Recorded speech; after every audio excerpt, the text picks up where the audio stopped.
کی گفته نمیشه داخل ایران دلاری پول درآورد؟ یه سایت برات آوردم که وقتی ثبت نام انجام میدی بهت 25 دلار همون لحظه میده و میاد تو کیف پولت. علاوه بر اون یک سری کارهای کوچیک انجام میدی که بابت اونا هم از 1-2 دلار تا 50-60 دلار بهت میده بابت یک کار ساده. شاید بگی چرا اصلا باید همچین پولی بده؟ سایت اومده با چند نفر داره کار میکنه، با چند شرکت بیزینس بزرگ داره کار میکنه و ازشون یه پولی میگیره، مثلا 100 دلار میگیره که آدما برن داخل سایت اون طرف و میاد از اون 100 دلار 50 دلارشو برمی‌داره، 50 دلارشو میده به خود شما میری ثبت نام میکنی، خود سایت داره 50 دلار مفت میگیره، یه 50 دلار به شما میده و در اصل خود سایت است که داره پول مفت در میاره، شما دارید اینجا زحمت میکشید. کل داستانش همینه و خیلی راحت میتونید شما از این سایت درآمد دلاری داشته باشین و با حساب پیر هم میتونید برداشتش رو انجام بدین. پیر هم که همونطور که میدونید برای ما ایرانی هیچ مشکلی نداره و راحت میتونیم درآمد خودمون رو نقد بکنیم و بگیریم و حالش رو ببریم.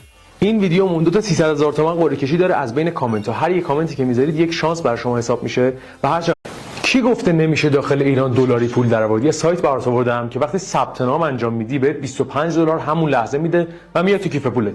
علاوه بر اون یک سری کارهای کوچیک انجام میدی که بابت اونا هم از 1-2 دلار تا 50-60 دلار بهت میده بابت یک کار ساده. شاید بگی چرا اصلا باید همچین پولی بده؟ سایت اومده با چند نفر داره کار میکنه، با چند شرکت بیزینس بزرگ داره کار میکنه و ازشون یه پولی میگیره، مثلا 100 دلار میگیره که آدما برن داخل سایت اون طرف و میاد از اون 100 دلار 50 دلارشو برمی‌داره، 50 دلارشو میده به خود شما میری ثبت نام میکنی، خود سایت داره 50 دلار مفت میگیره، یه 50 دلار به شما میده و در اصل خود سایت است که داره پول مفت در میاره، شما دارید اینجا زحمت میکشید.